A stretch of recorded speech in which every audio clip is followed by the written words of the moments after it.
How often do you think about school shootings? More specifically, how often do you think one would occur on the campus you are in right now? With the recent events of the Covenant Elementary School shooting in Nashville, Tennessee, or the fact that in the time between 2020 to 2021, there were 93 school shootings with casualties. It sure is reasonable to have the threat of school shootings in the back of your mind, or to even come up with some sort of explanation. I wanted to hear the perspective of someone closest to the threat of school shootings, so I reached out to a local high school teacher to get her take on the matter. I would say it's something that is in my mind every day. I think I have sort of a safer place to be here because, generally speaking, we're looking at white males, and that's just not our demographic here. So I think that presents me, and maybe it's a false sense of security, but that presents me with some sense of security. And but despite that, I do think about it often, and we practice our drills. You know, we do everything that we're supposed to do, but you never know.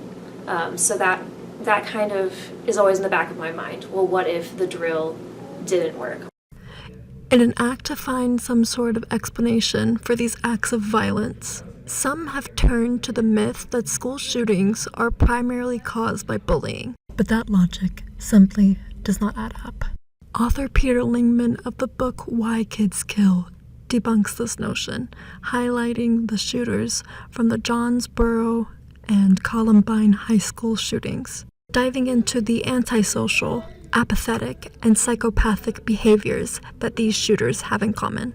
While most shootings covered in Lingman's book take place in the 90s, these such behaviors are still seen today.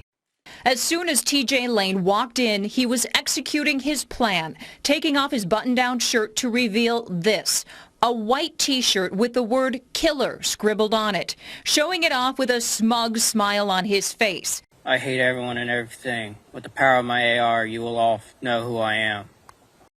So what can be done to solve this horrific epidemic? What can be done to stop these behaviors? One of the things that stands out to me is that our counselors are our test coordinators, and our counselors are spread too thin. And so kids who need help or need to be diagnosed early, identified early, receive those interventions early, aren't getting them because the guidance counselors, the people who are put in place to be those fail-safes for these students, are distracted by testing and scheduling and all of these other things. And you know, most schools only have one counselor, and sometimes that can be one counselor to 600 kids. So that I can speak more on. I can't speak to the motivation, but I can say that there are things that we could be doing differently, and that would be one of my biggest takeaways, is finding a way to make a counselor and get them actual training, you know, not just the school counseling licensure, but actual training in how to deal with these things and to intervene when kids are identified as at risk for any of these behaviors. Intervention. Early intervention is the crucial difference between a child with behavioral problems to a mass murderer.